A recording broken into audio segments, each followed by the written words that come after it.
26th episode of Born in Trouble. I'm your host, John X.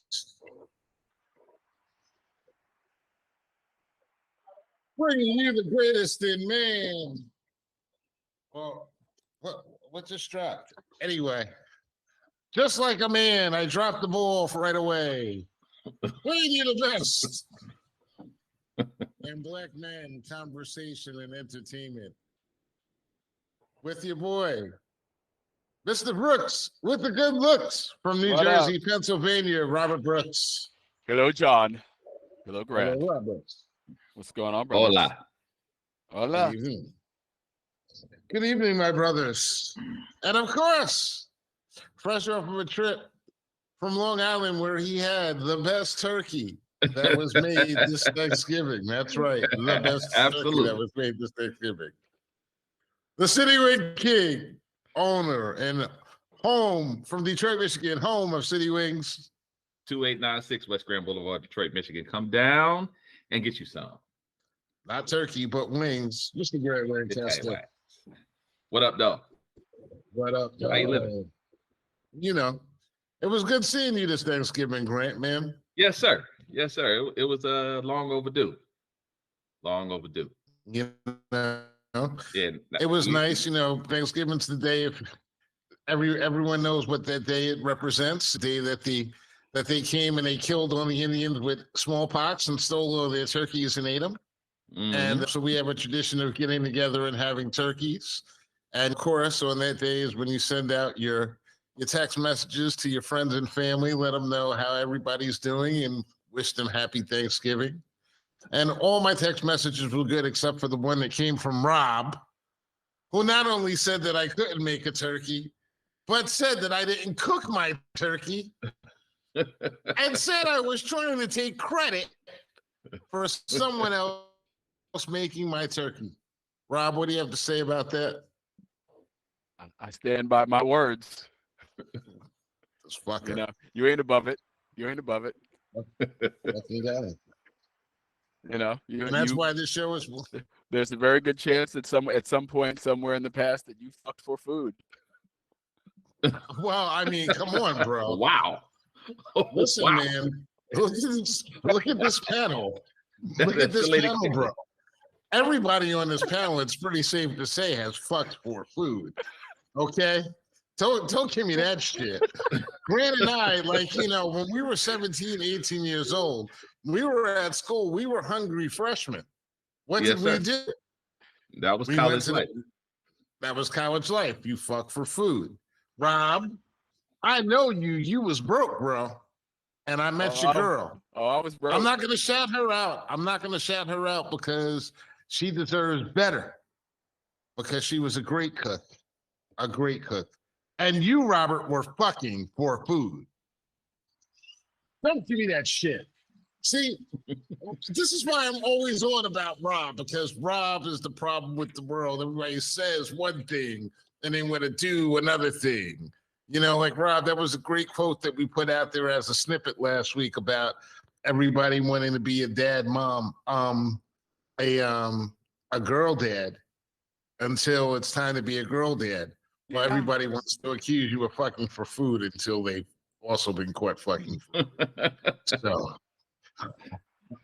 I feel bad because the people have no context for this, but so a friend of mine sent me a photo, and first he sent me a text saying, "Hey, bro, my girlfriend's been working really hard in the kitchen today to get this turkey ready," and then sent that photo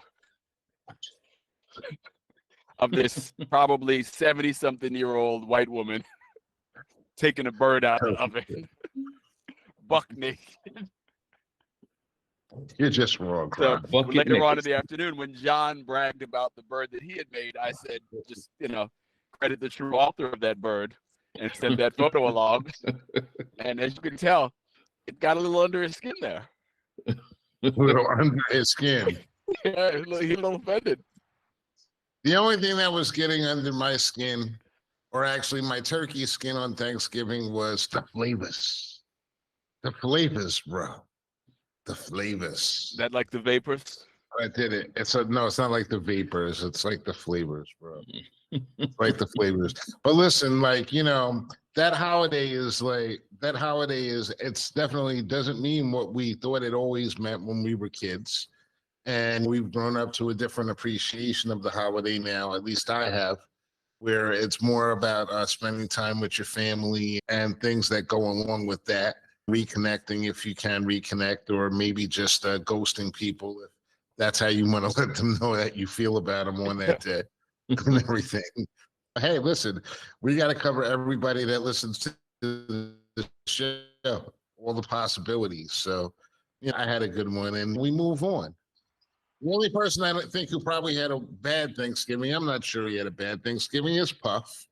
And a week later, people are still talking about Puff and what happened there. Oh yeah, I just remembered the joke. The funniest thing, somebody called him the P Diddler. The P Diddler. The P Diddler. Just completely wrong.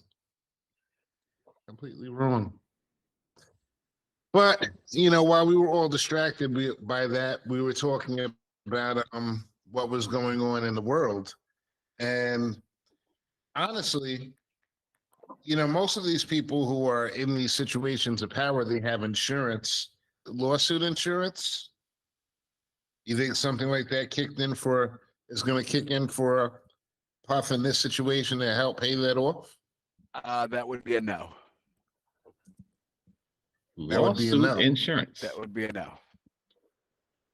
He may well have lawsuit insurance, but this is a hole he done dug all on his own, and I'm sure that his insurance company right now, like everybody else, is running for the hills, trying to get as far away as possible, so they're not near the blast zone.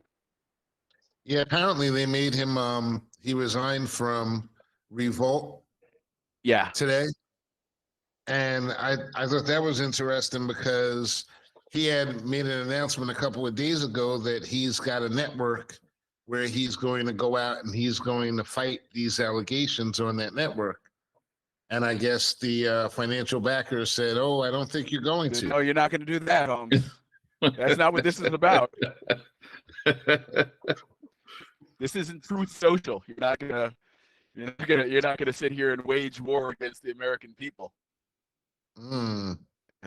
Well, that was the plan. It seems like the plan is like, kaput quick. The plan should be to disappear for a little while, and then like the only way for him to get out of this alive and with his good name intact. And this, some people will say, well, obviously he's giving up his good name in the process, but the only way for him to keep his good name intact, or some semblance of that intact, is for him to disappear for a little while and then come back and say that he's done hours and hours of therapy and he's dug deep into himself, and he's finally uncovered some truth that he was uncomfortable with, and whether he says that he's bi or he's gay, that's the only way out for this brother.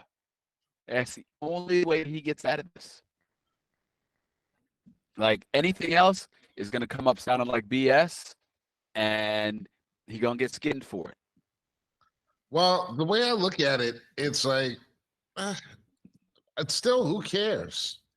Like, honestly, I saw somebody, I've seen people like jump up and down and like be really quick to jump to judgment on this and everything. And I have to be careful because like, I do know them from back in the day. I don't know them that well.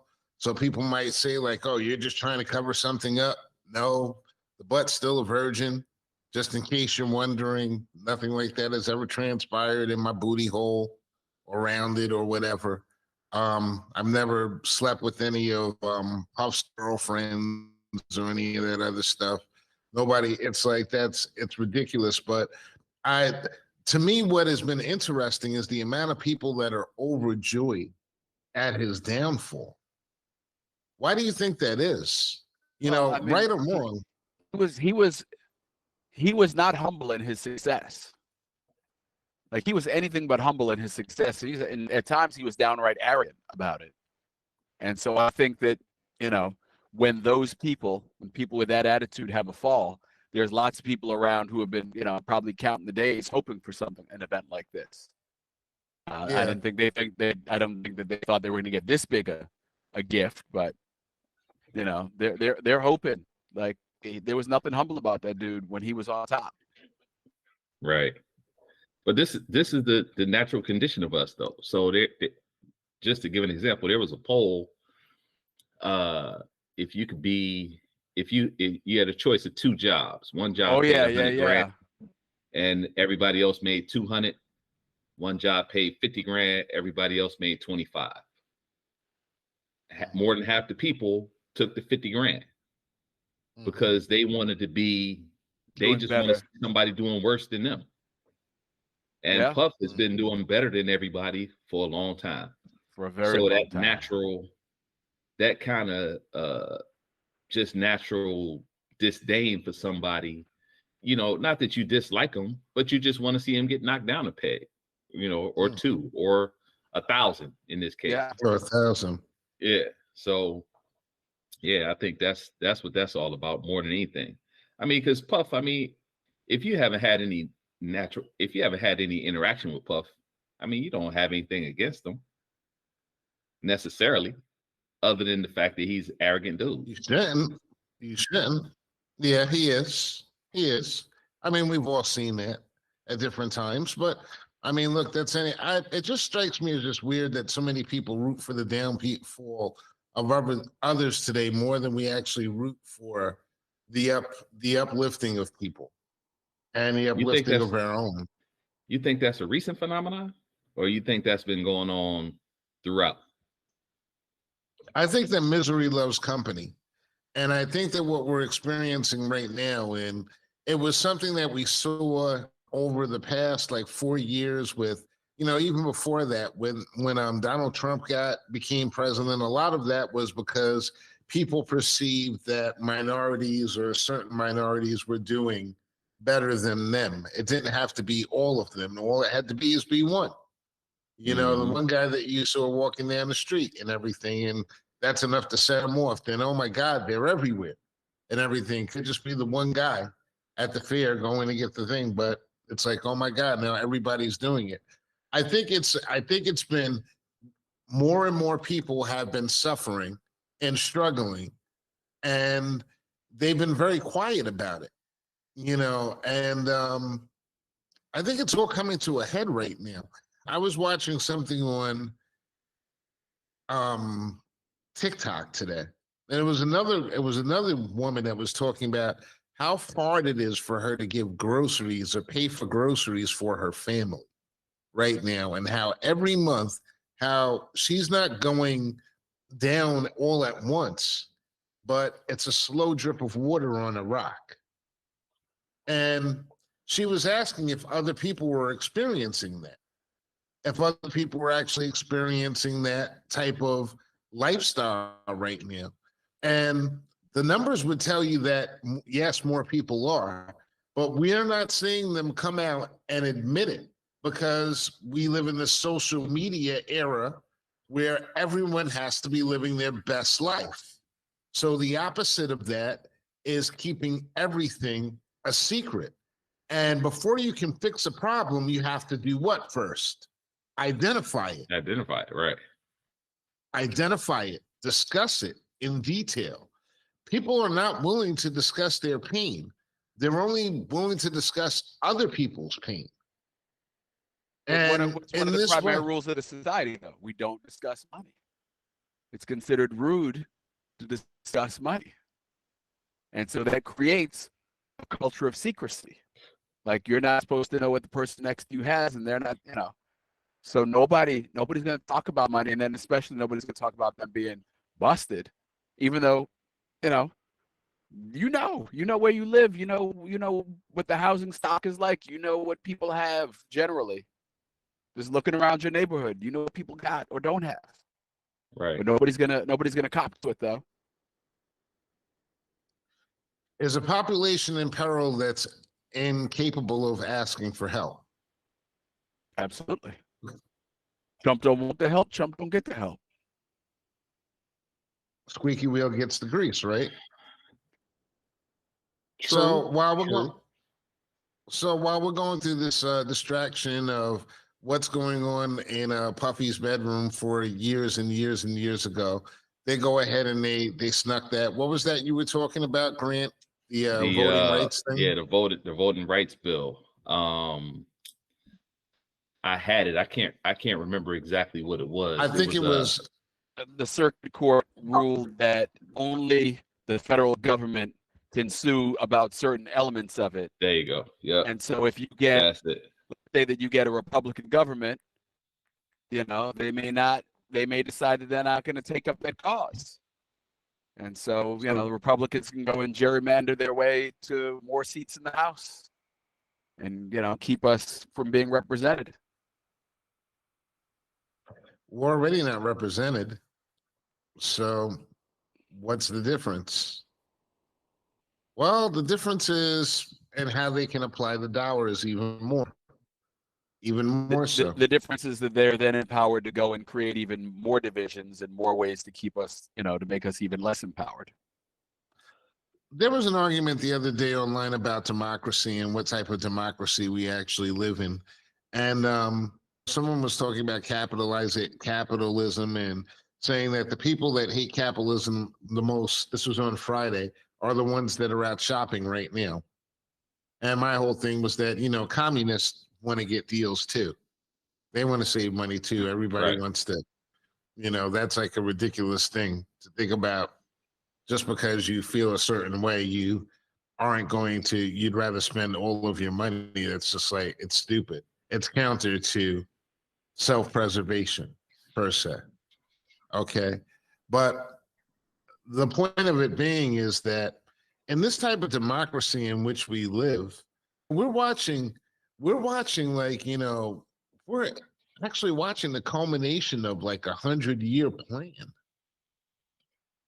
And I think it's like really wild that people are not awake for it. See, and when I say 100-year plan, this is a 100-year plan for the systems and the governments that we have been oppressed by, underneath, forced to integrate into or work within or without the system that we live in here.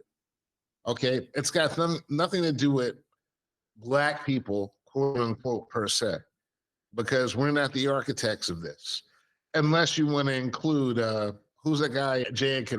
Edgar Hoover, and he's not admitting, he's passing. So none of these things, none of these systems have we actually been the architects of or had any type of planning or any type of say in how it's actually going.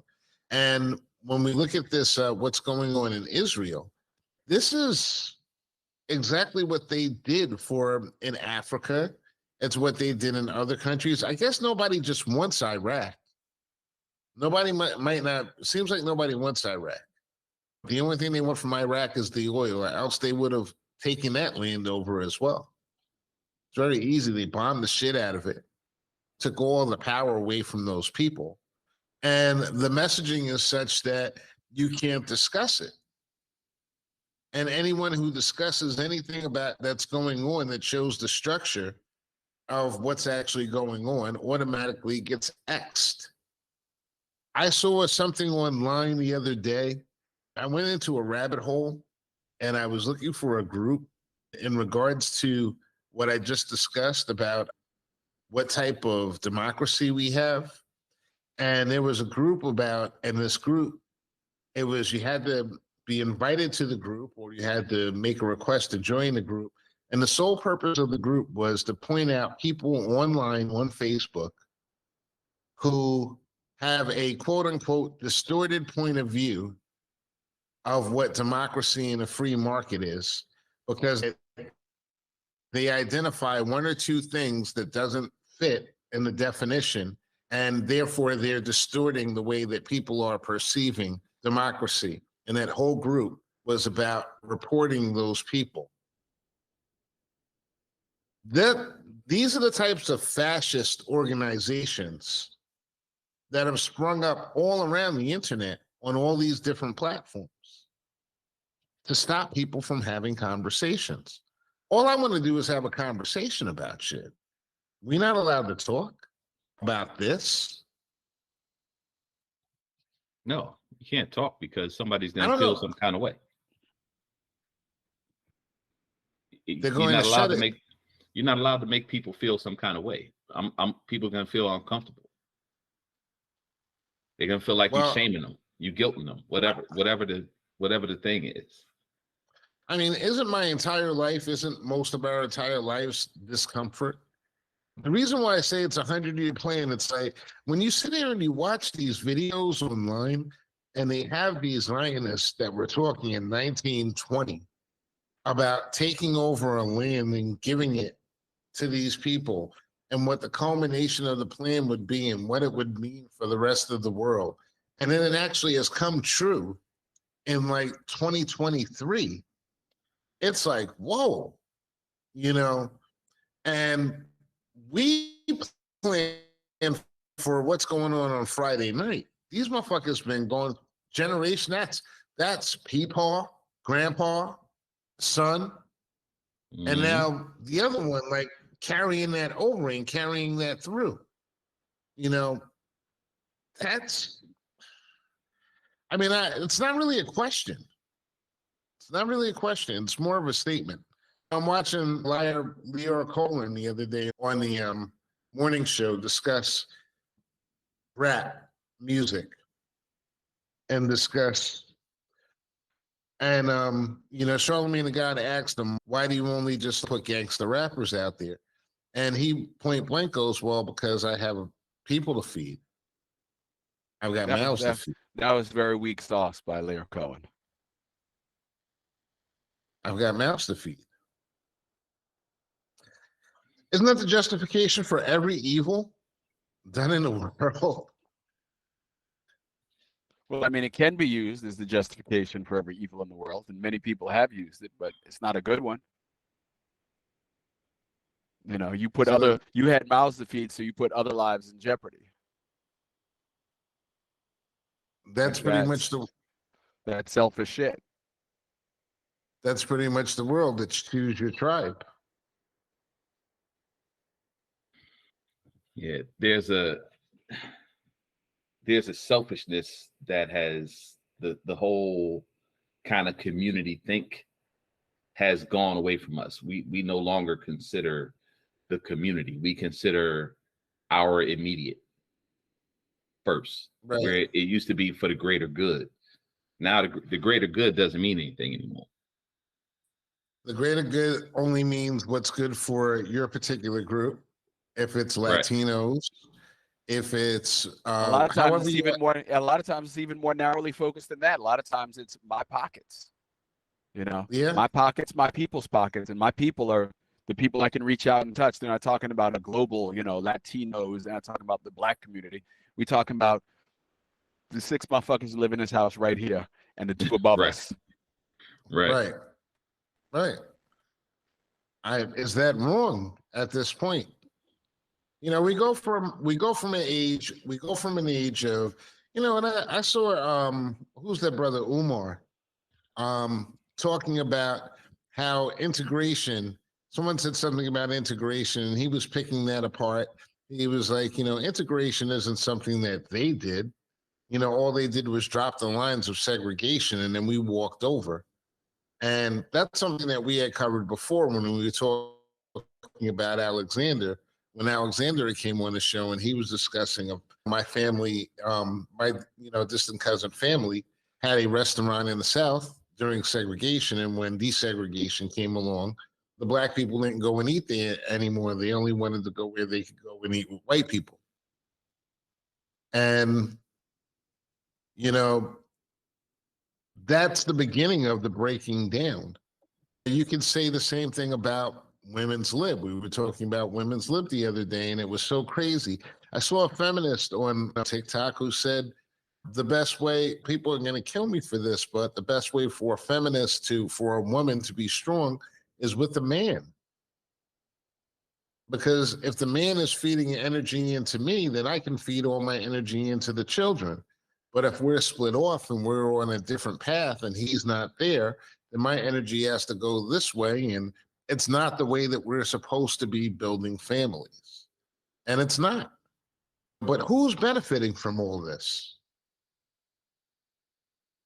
the people who own everything, the people who employ people, the Waltons of the world, the Rothschilds of the world, you know, the Bezos of the world.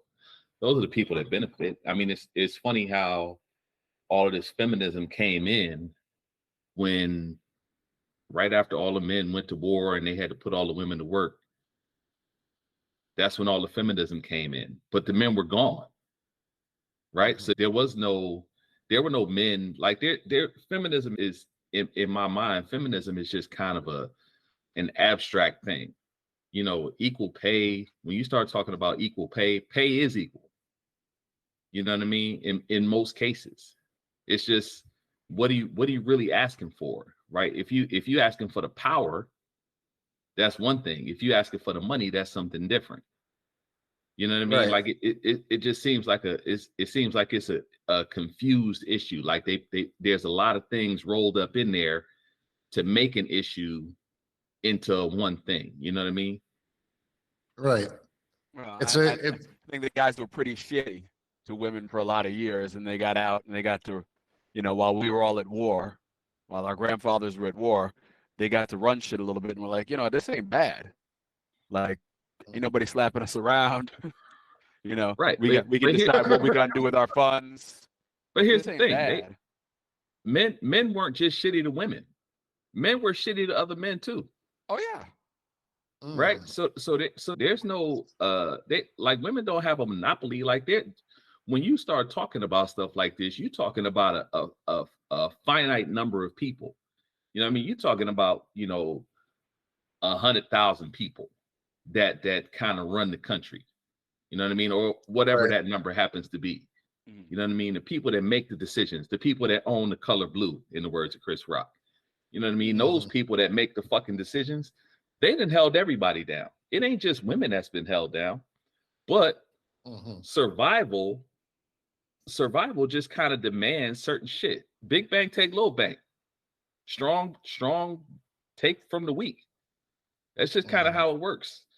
Particularly when you're in survival mode, which is where most of us have been for the longest time, right? So it's not that I don't think that it's everybody's holding people down or women down or all people down, but just that group of people. Well, it's all commiserate to whatever is going on in your life. You know, honestly, you know, you feel what if you feel like you're actually a victim. To me, I'm watching I was watching some old stuff the other day. Everything is like basically it's based upon what's going on in my head at this point in time. And I was watching something and it was a television show, and this person that was on the show, it was in the 80s, 70s, 80s, whatever. Person was obviously, you know, gay. And they were obviously holding a position of power. And no one was actually in there like saying like this person is like this is terrible or it's awful or like scratching themselves because they're next to this person. It's just the way it was. People just accepted these things. Now, of course, there were corners of the world where there's extreme machoism, and you wouldn't want to get caught in that area if you're one of those particular people. But that's pretty much for everyone. I'm a Black person. I don't want to get caught out in, let's just say, St. James, walking at 2:00 in the morning. What could possibly happen? Right. You'll get a free ride to the police station if nothing else. That would be the that would be if you're lucky. That would be one of the better outcomes. Yeah. It would be one of the better outcomes in most cases. Everybody faces something. It just seems to me like they've taken all these little micro aggressions that weren't actually anything and turned them into big things in order to give people identities and to split them up. So, you know, some of our people had to pass in order to make it up the ladder. Like there was no route for somebody who was brown to advance, right? a lot of those people who were gay, whatever, they couldn't be their natural selves in public. They had to get a beard.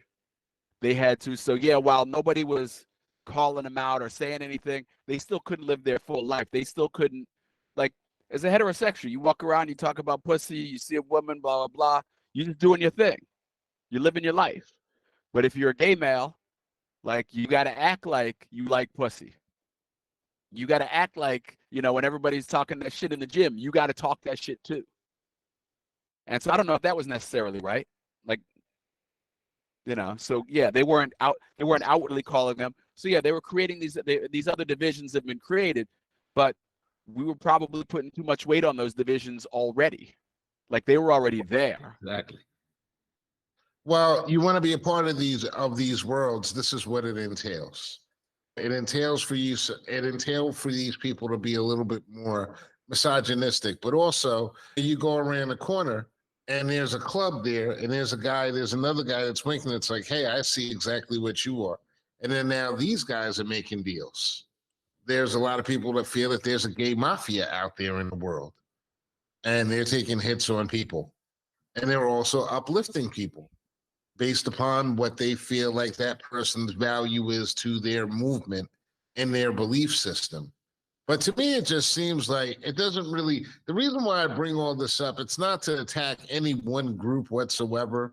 Black Lives Matter, a group that was funded mainly by others and everything, they're getting backlash because if they're not openly supporting those people who financed them in the beginning, that's not how it actually works, though. If you believe in my cause, you believe in my cause. I don't have to actually back everything that you do. The same thing, you could go out and you could rape a woman, and then I got to come back and say, well, it's okay with me that you raped that woman because of the fact that you gave me money at another date. And that's essentially what the world has come down to. We're not even pretending anymore like the in-between even matters. The only thing that matters is the finance that's passed from hand to hand. And if you don't fall in line, you're not going to get any more of that finance. That's your lesson. And that's your message. Everybody's getting attacked. Everyone is getting attacked. And at this point in time, it's like, I'm even feeling bad for Candice Owens to a certain extent. Why? Well, I mean, look, she came out and she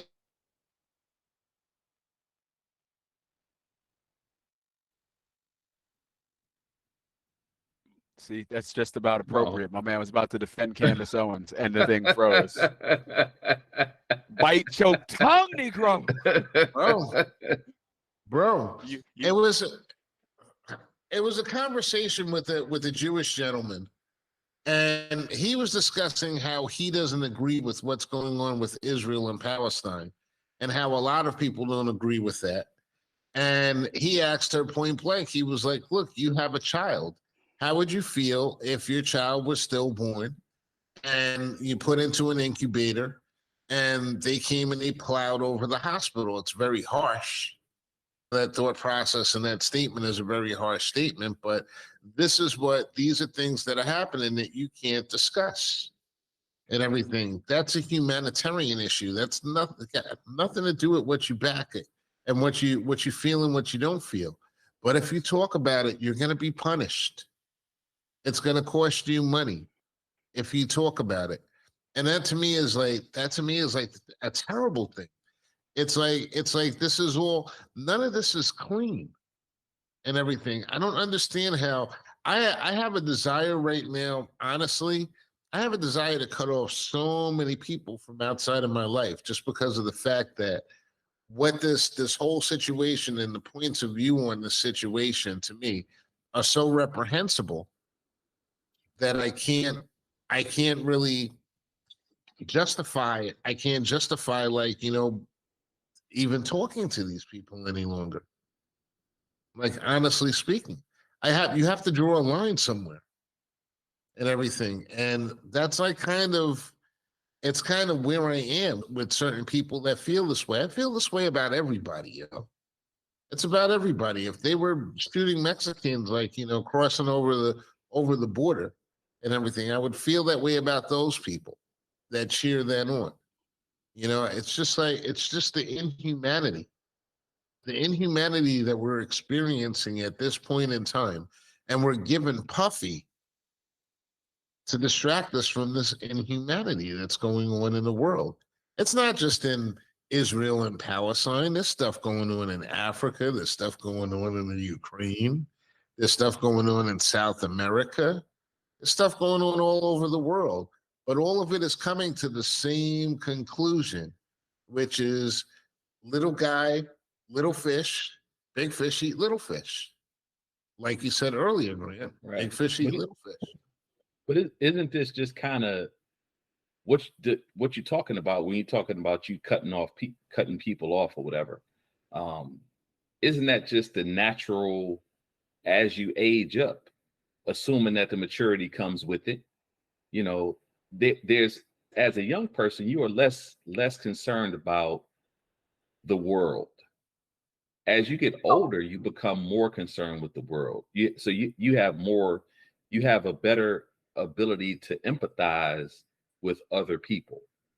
But even at that, as you get older, your circle naturally becomes smaller.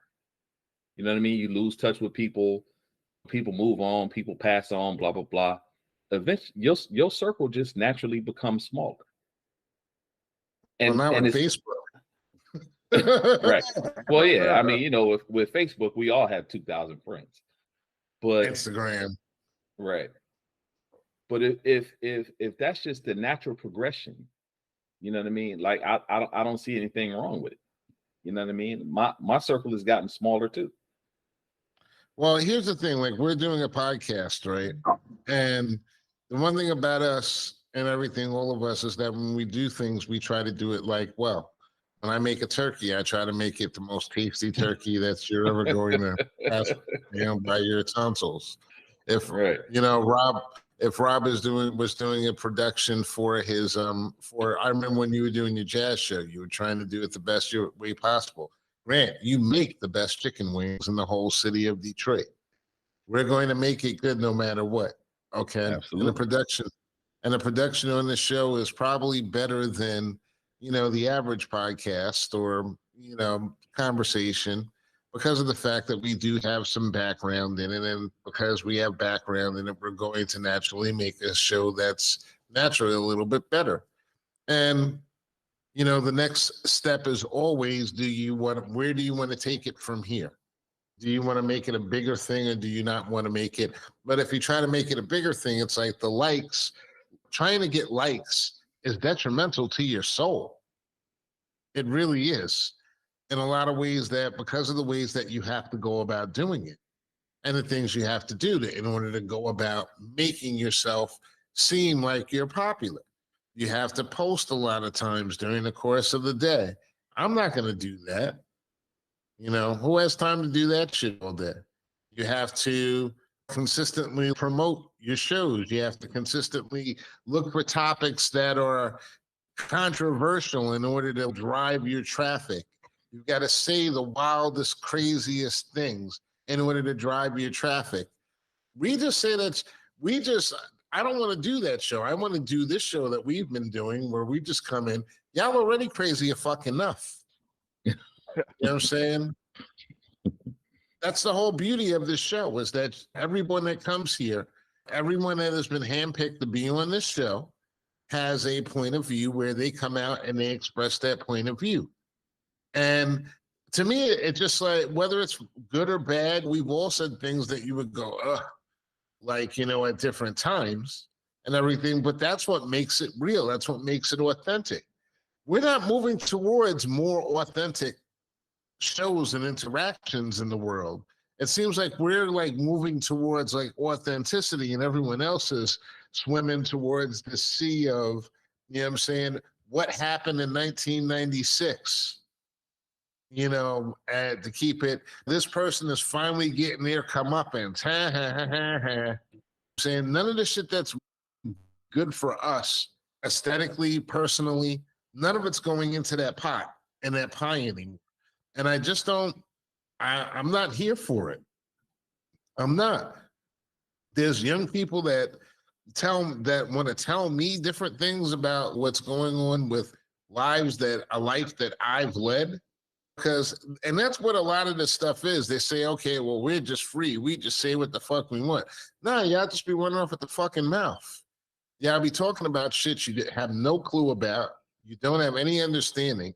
Instead of like humbling yourself and getting that understanding from a place where you can actually take in the information, it comes out, y'all come up with this confrontational bullshit.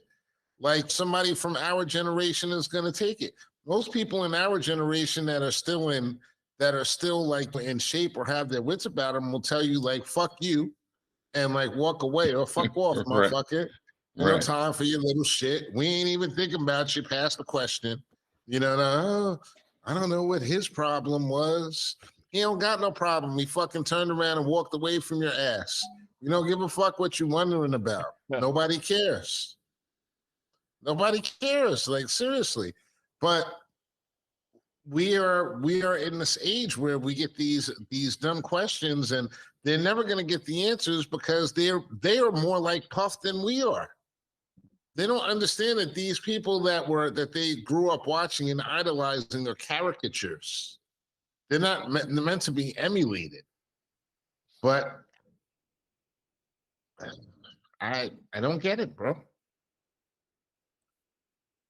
I think that they emulate people. They try to mimic these people because they want what they have, and that's the only reason, right? It's not a true. It's not the true person that they trying to mimic. It's the what the person has. It's the lifestyle. Exactly. Nobody wants to be original anymore.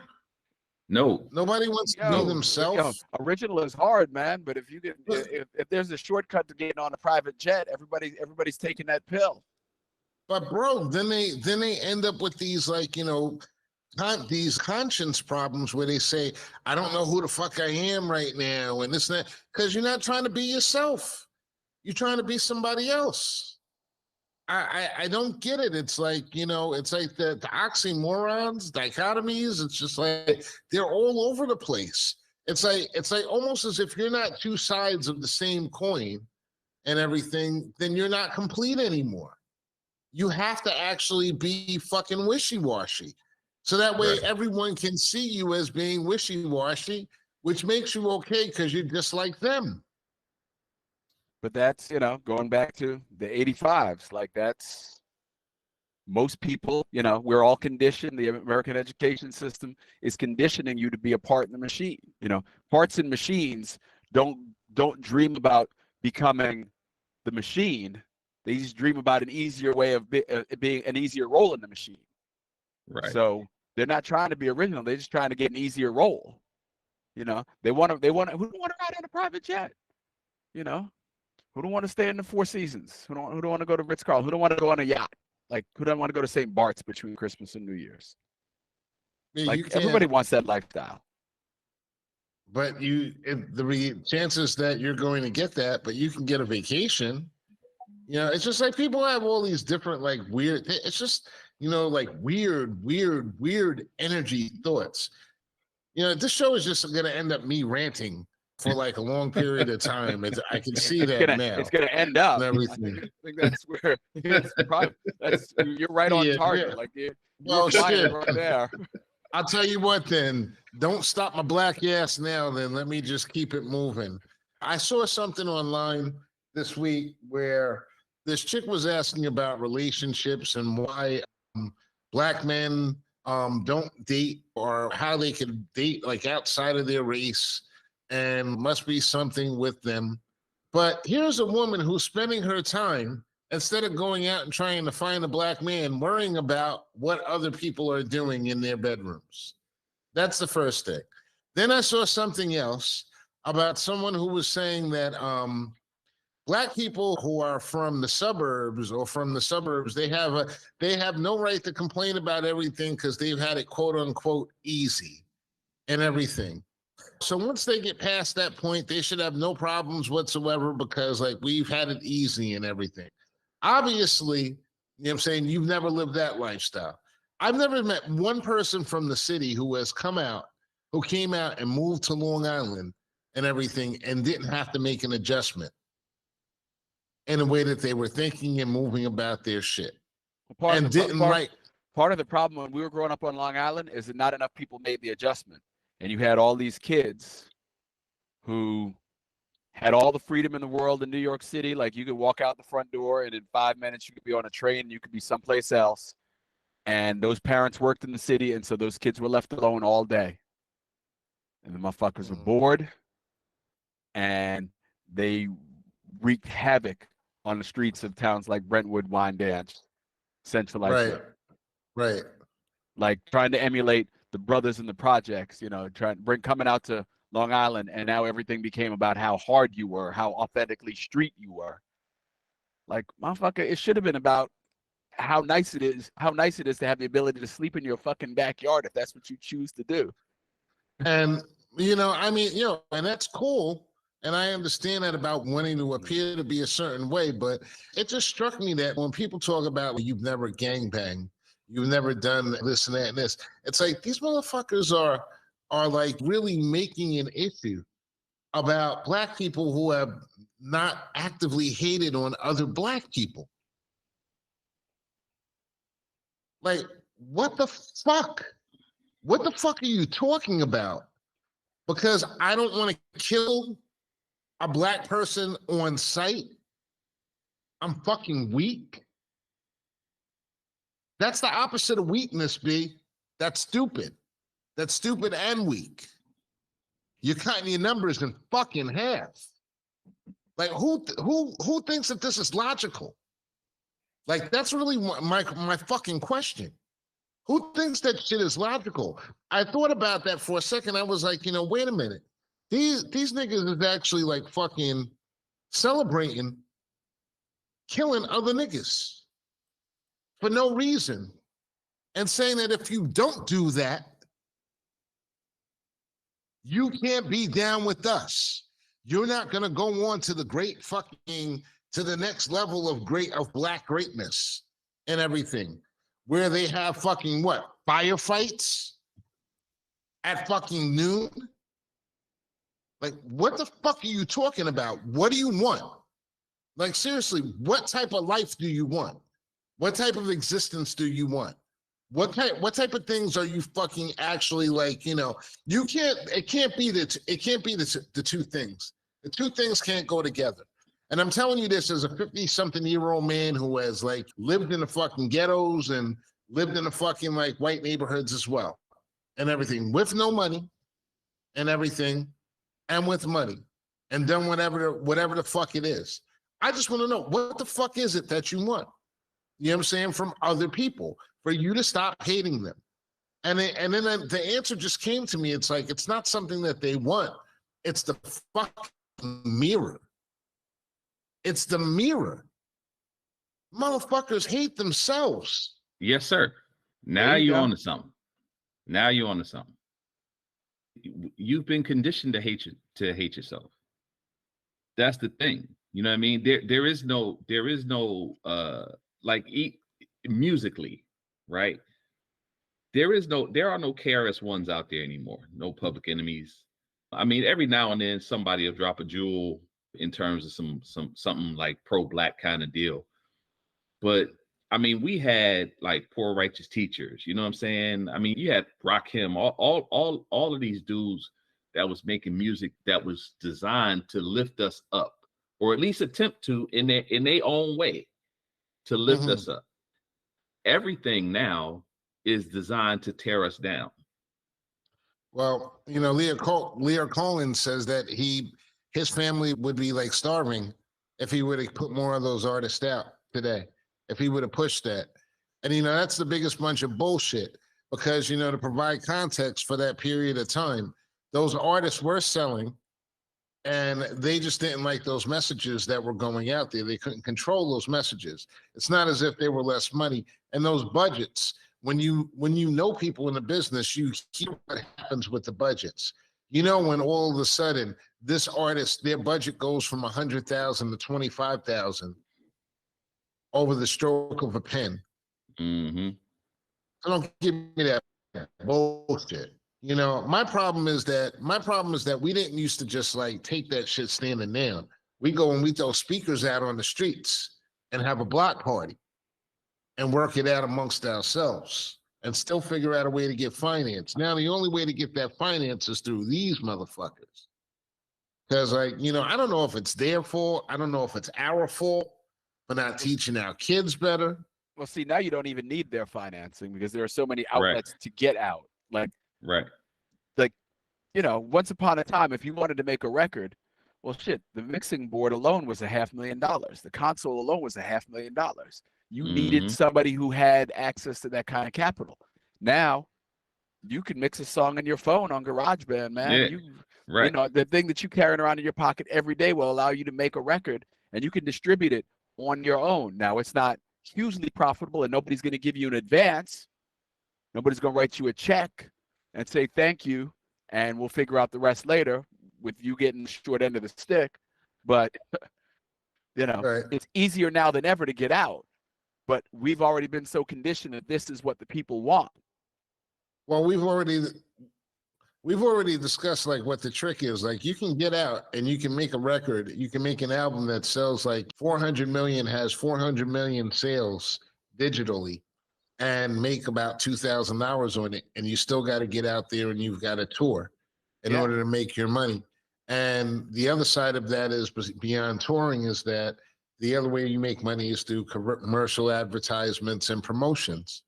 And in order to pay those promotions, now you're getting into that whole watch your mouth shit. That whole crowd that is backing that makes the decision one way or the other, whether or not this person is famous today or this person is famous tomorrow. So it's like the control of the music is almost utterly complete. It's almost complete because there is no underground. And the people that should be supporting the underground, Black people, are too busy worrying about knocking people who have come before them and like cheering for their downfalls. I'm not saying that Puff doesn't deserve everything that he has coming to. There's plenty of people that understand that he does. The same way R. Kelly deserved exactly what was coming to him. All these people get it, but it's like, I just question the fact that these people that always get it are always people that look like us. Lear Cohen, you mean to tell me Lear Cohen's never disrespected and treated a woman incorrectly? Forced his influence, made his sexual advancements on, and I'm not saying this, I have to say this, understanding that I'm not knowledgeable of any crimes that he may have committed against anybody at any point in time. That's not what I'm saying. What I'm saying is that the likelihood that someone like him had taken advantage, where do you think Puff learned it from? Who do you think he watched? Who do you think Russell watched? You know, why are we so big on trying to kill these things while they're killing our voting rights at the same time? They're taking our voting rights at the same time. It's just like I think people are just really, really dumb. I don't know what are we doing here? Are we just like, you know, documenting and like pinpointing the downfall of society as it happens week after week? Watching us as we get weaker and weaker. People get more and more cowardly by the second, afraid to speak their minds about the injustices that they see right in front of their fucking faces. Is this what we're doing now as a society, or are we just two-faced all the goddamn time? I'm sorry, I'm cursing a lot and everything, but it's just, man, I'm just like, fuck it. The John Rant Show. We got to get you some grape jelly or something, man. Something to put your mind at ease. Yeah, I had Rob, I had a lot of stuff on my mind. I was going to go on wisdom and I was going to talk and I was going to just rant and get it all out and everything. And I just never got there. I just never got there. It's like, you know, work stuff has popped up, which is good, as we all know, and everything. It's popped up there and it's like, you know, but it's just like I haven't had a chance to really get out what I really wanted to say. And what I really want to say is like, ugh, like people are disgusting me right now. I don't know if I want to get deeper into this shit. I don't want to get deeper into this morass. I want to continue to do our show. I don't care if we grow. And I don't even care if we get an advertiser, but as soon as the advertiser, if I got an advertiser for the show and they told me that they were going to pull their ad for whatever, I don't even want to hear your fucking reason. Fuck you, thank you, and everything. I see now, but you gotta, you know, like I don't know if it's fucking. Hey, you want to pull it, you want to pull it, but you know, everybody's got a right to sort of attach their name to whatever they think is, you know, whatever works in their community. God bless So them. if there's something that we're saying that suddenly doesn't work in their community, all right, that's cool. Doesn't work in your community, but it doesn't have to be a fuck 'em. Just could be, all right. No, It was nice that we got to spend some quality time together, and you know, as I heard a Texan once say, "I'll see you around the bend in the road." Hey, it's not a New York fuck you, like fuck you. It's a New York, hey, fuck you, man. All right, see you later. It's that fuck you. There's different fuck you.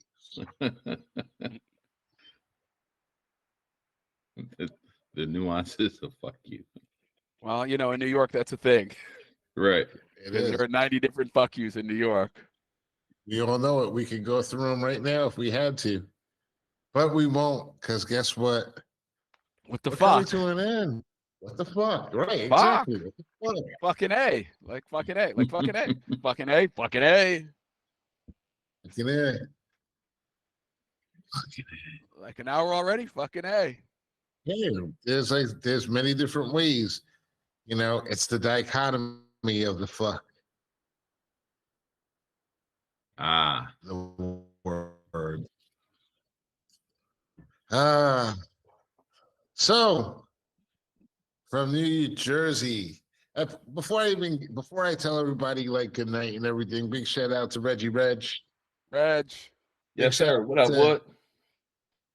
Big shout out to Gene Hop. I'm gonna have to track you down. We don't even know where the Gene is. Is Gene one of us now?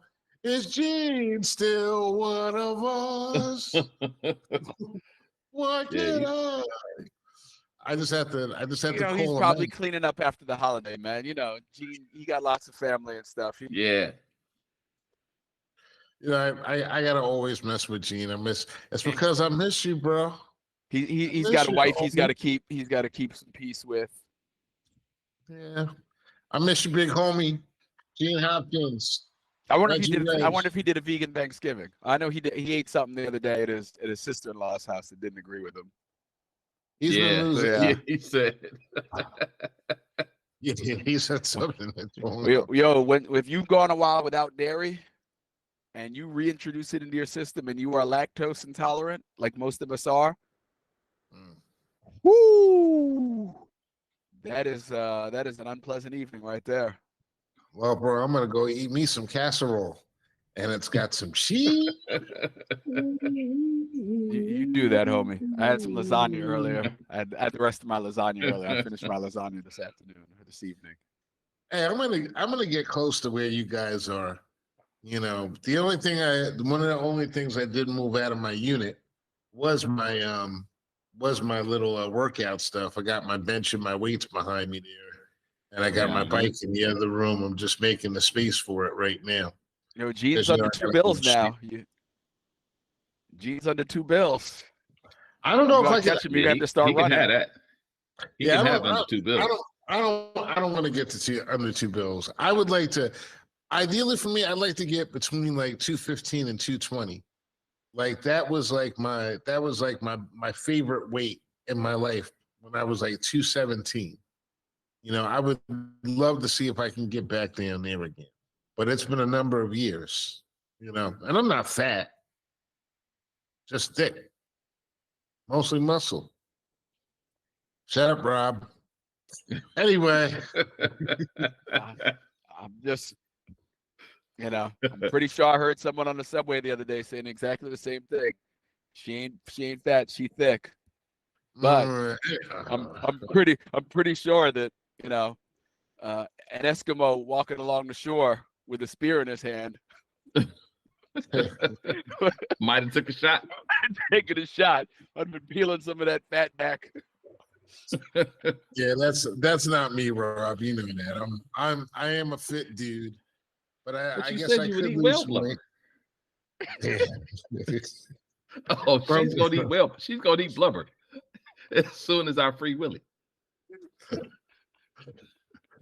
And on that note, from Detroit, Michigan, we're gonna start with you. The City Wig King, home of City Wigs. 2896 West Grand Boulevard, Detroit, Michigan. Come down and get you some. Can you Come fry get your chicken City wings Wigs. in blubber? Fried chicken wings and blubber. Mr. Grant Lancaster.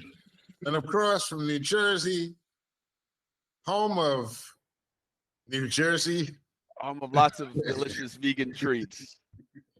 I'm actually Mr. making a run Robert to a Brooks. vegan bakery tomorrow. Vegan bakeries. Gonna load up. Gonna load up. Mr. Robert Brooks. Aloha. Hey, listen, I hope I didn't offend anybody today, because if I did, your sensitive ass probably can't afford a therapist, and you're listening to my show in order to do that. So it's going to probably travel with you for the entire week. And I'm sorry for that right now. But on that note, Bored in Trouble. Peace. Peace. By John.